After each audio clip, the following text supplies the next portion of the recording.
Assalamualaikum. Waalaikumsalam warahmatullahi wabarakatuh. Berdoa sesuai agama masing-masing. Berdoa dimulai. Bismillahirrahmanirrahim. Berdoa selesai ya. Bagaimana kabarnya hari ini? Baik. Alhamdulillah baik ya. Oke. Ada yang tidak hadir? Hadir semua ya? Alhamdulillah aman ya.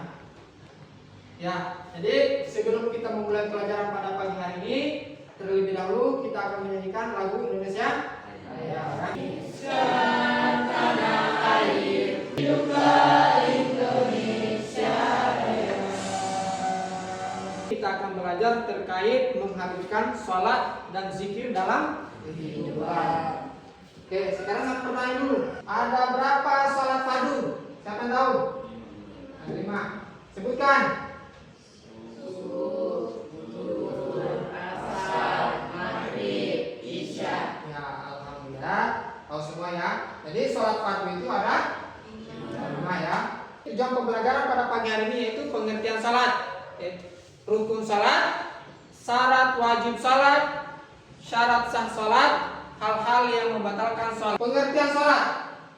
Salat secara bahasa bermakna doa, sedangkan secara istilah salat adalah merupakan suatu ibadah wajib bagi setiap muslim yang dilaksanakan 5 kali sehari semalam, yang terdiri dari ucapan dan perbuatan bentuk komunikasi langsung antara hamba dengan Allah, yang diawali dengan takbiratul ihram dan diakhiri dengan salam dengan rukun dan persyaratan tertentu. Oke, jadi salat adalah bermakna doa ya. Salat bermakna atau penghambaan kita terhadap Allah. Jadi salat itu penghambaan kita terhadap Allah, yaitu komunikasi bentuk penghambaan kita terhadap Allah ya. Wa aqimus sholata wa atuz zakata warka'u ma'ar raki'in. Dan dirikanlah salat, tunaikanlah zakat, dan rukunkanlah beserta orang-orang yang. Oke, kita memang sudah dilahirkan untuk selalu bersujud kepada Allah ya. Rukun salat. Rukun salat 1. Niat. 2. Berdiri tegak bila mampu dan dibolehkan duduk atau berbaring dan terus adalah niat. Jadi sebelum kita mengawali salat itu minimal harus berniat ya. Karena niat itu menyampaikan pesan kita kepada Allah. Oke, lanjut ya. Sekarang syarat wajib salat. Nah, oke, silakan. Syarat wajib salat: 1. Beragama Islam. 2. Balik atau dewasa. 3. Berakal sehat. 4. Telah bersuci dari haid atau nifas. 5. Telah sampai dakwah Islam kepadanya. Oke, jadi syarat wajib salat itu adalah minimal dia harus beragama Islam, ya, minimal harus beragama Islam. Yang kedua, balik. Balik itu artinya dewasa. Nah, jadi dia sudah balik, sudah dewasa dia. Ketika dia sudah balik, berarti dia sudah hukumnya salat, ya. Sekarang syarat sah salat. Nah, oke, silakan. Yang pertama, telah masuk salat. Yang kedua, hadap kiblat. Yang ketiga, menutup aurat. Yang keempat, suci badan tempat salat dan pakaian yang digunakan dari najis. Yang kelima, mengetahui tata cara pelaksanaannya. Oke, jadi syarat sah salat itu yang pertama telah masuk waktu salat. Jadi ketika telah masuk waktu salat, kita harus melaksanakan salat. Yang kedua, menghadap kiblat. Pernah tidak kalian melihat orang salat tidak menghadap kiblat? Tidak ya, pasti menghadap kiblat ya. Karena kenapa? Kiblat itu adalah tempatnya Ka'bah. Ya, jadi kiblat itu kenapa orang salat menghadap kiblat? Karena kiblat itu adalah Ka'bah. Ya. Oke, yang ketiga, menutup aurat. Ketika kita sholat harus menutup aurat. Masuk saja di rumahnya orang harus menutup aurat. Apalagi kita menghadap sama Allah ya, harus menutup aurat. Oke, lanjut. Hal-hal yang membatalkan salat. Pakai tua. Berbicara dengan sengaja. Oke, lanjut. Tertawa, makan dan minum, Oke. banyak melakukan gerakan di luar gerakan sholat. Oke. Meninggalkan salah satu rukun sholat. Terkena hadas dan najis, terbuka aurat, mengubah niat sholat, berpaling dari kiblat, keluar dari Islam. Murtad ya. Nah, jadi hal-hal yang membatalkan sholat yang pertama berbicara dengan sengaja. Ketika kita sedang melaksanakan sholat itu kita tidak boleh ada bicara-bicara dengan teman. Biasanya kita kalau sholat kan kadang waktu colek, cerita, itu tidak boleh, itu membatalkan sholat ya. Yang kedua, tertawa. Biasa kalau lihat teman tertawa kita ikut tertawa, itu tidak boleh ya. Yang ketiga, makanan minum. Banyak melakukan gerakan di luar gerakan sholat. Jadi biasa banyak melakukan gerakan di luar gerakan sholat, biasa pakai colek. Itu bukan gerakan sholat ya. Jadi semua itu adalah hal-hal yang membatalkan sholat ya. Sebelum kita memasuki materi diskusi kelompok, agar terlebih dahulu kalian akan menonton video berikut.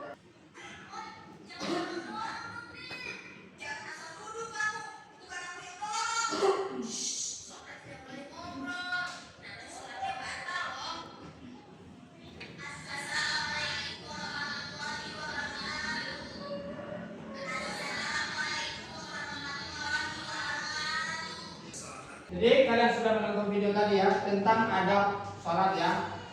Kira apa bisa kalian petik dari cerita itu? Ada ya? Ada yang diingat, ada yang bisa dipetik ya. Jadi tugas kalian hari ini adalah saya akan bagi kelompok ya. Bagi kelompok, susun baik, tinggal kalian tempelkan sesuai dengan temanya ya.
hasil kerja diskusi kalian. Jadi nanti kalian akan presentasikan ya.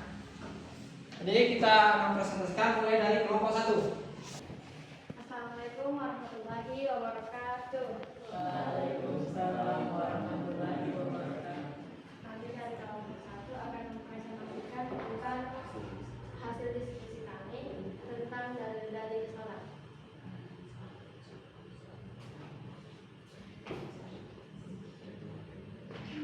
Baik, untuk dalil akan dibacakan oleh Raihana Syafiqah.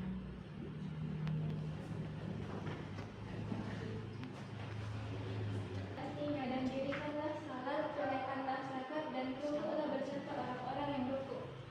Quran Surah Al-Baqarah ayat 43. Baik rukuk jika salah satu rukun tidak dilaksanakan, maka salat tidak bisa dari dunia. Berdiri bagi yang mampu, bagi dalam Islam, membaca Al-Quran, tidak atau bangun dari rukuk, sujud, duduk di antara dua sujud, duduk akhir pada tasyahud akhir, membaca tasyahud akhir, membaca salawat Nabi, salam. Presentasi dari kelompok kami, kurang dan lebihnya Assalamualaikum warahmatullahi wabarakatuh. Dari atas dulu untuk kelompok 1. Kelompok 2 ya. Akan mempresentasikan hasil diskusi. Waalaikumsalam warahmatullahi wabarakatuh. Kami dari kelompok 2 ingin mempresentasikan Rukun salat adalah bagian-bagian yang harus ada dalam salat. Jika salah satu rukun tidak dilaksanakan, maka salat menjadi tidak sah, yaitu niat, berdiri bagi yang mampu, takbiratul ihram, membaca Al-Fatihah, rukuk, iktidal, sujud, duduk di antara dua sujud, duduk di akhir pada tasyahud akhir, membaca tasyahud akhir, membaca salawat Nabi, salam, tertib. Syarat. sekian presentasi dari kelompok kami, lebih dan kurangnya mohon dimaafkan. Wassalamualaikum warahmatullahi wabarakatuh. Waalaikumsalam warahmatullahi wabarakatuh. Kita beri aplaus untuk kelompok 2. Ya, itulah hasil presentasi dari kelompok 1 dan kelompok 2. Mudah-mudahan apa yang kalian presentasikan bisa dipelajari di dalam kesehariannya ya. Oke, jadi sebelum kita menutup, saya akan memberikan tugas, yaitu tugas LKPD ya. Jadi masing-masing tulis nama, kelas, dan tanggalnya hari ini ya. Di nomor.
Oke, inilah hasil tugas kalian.